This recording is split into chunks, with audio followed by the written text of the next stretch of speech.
heart rate there in the third period? You know what, when you've played 40 playoff games in the last 2 years, you're used to things like that. And we've been through these games before, as well as I'm sure Pittsburgh has. It's you know, the one thing on the bench was, doesn't matter how you get there. So whether you're up 4-0 and it becomes 4-3, or you're down 3-0 and you go ahead 4-3, it doesn't matter. You're still winning. So you got to play like that. And ultimately, the goal is to win the hockey game. And when you wake up in the morning, it's not how they came back and made it a game. Ultimately, the series is 2-2. And as much as, or as how disappointed we were after game 3 and have to turn the page, we did that. And I thought we deserved to win that hockey game tonight. Now, saying that, we have to turn the page as well, because this game gets over and now it's a best of 3, and you can't carry this over and say, oh well, it's just because we won game 4, we're going to win game 5. Turn the page and get back to what we're doing. And I think with that answer, I probably took like 6 questions away. Okay, so. Coop, you know, throughout the year, Callahan's contributions don't always show up on the score sheet, but when he scores a goal like tonight, how does that affect the team? That's the start we needed. And you can't sit here and say, oh, you want your team to make a push. You want them to say, okay, we're making a stand. We got embarrassed at home in game 3. Let's make a stand.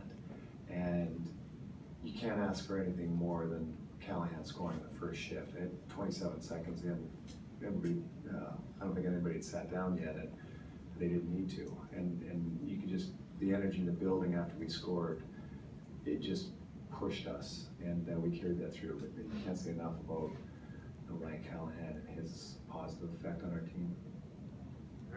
Coach, in the same manner, like more than just the goal, the energy, the physical play of he and Brian Boyle. They, you know, there were times they get the Penguins off their games. We've seen that happen against the Islanders. We've seen that happen against Detroit, where they contribute on the scoreboard, but they also inflict their will on the other team and get them off their game. Just how their influence in that way affects games. Well, Ryan Callahan is the leader in that department, there's no question. And I think a big part of our success is how we had to grind out Detroit. And I don't think anybody expected the feistiness that happened in that series. And I think that helped us against the Islanders, who are a physical team that like to grind it out. But that win over Detroit pushed us to be able to keep playing that way. And I felt we actually did that a little bit in game 1. But this is a different series, and Pittsburgh doesn't play quite that way. And I think we stopped playing that way. And tonight we showed a will in that department of being physical and you know, kind of digging our heels in. And Callahan and Boyle and the Browns and Paquettes and Palats, you just go down the list, and those guys, that's what they were doing. And I think that gives a huge lift. Coach, Sherman had a bit of a rough game on Wednesday. How important was it for him, his psyche, just to be able to come back tonight, get a big goal, and just play a much better game? Well, you're not going to sail through playoffs and sit here and say, oh well, we'll play how many games and every one's a great one.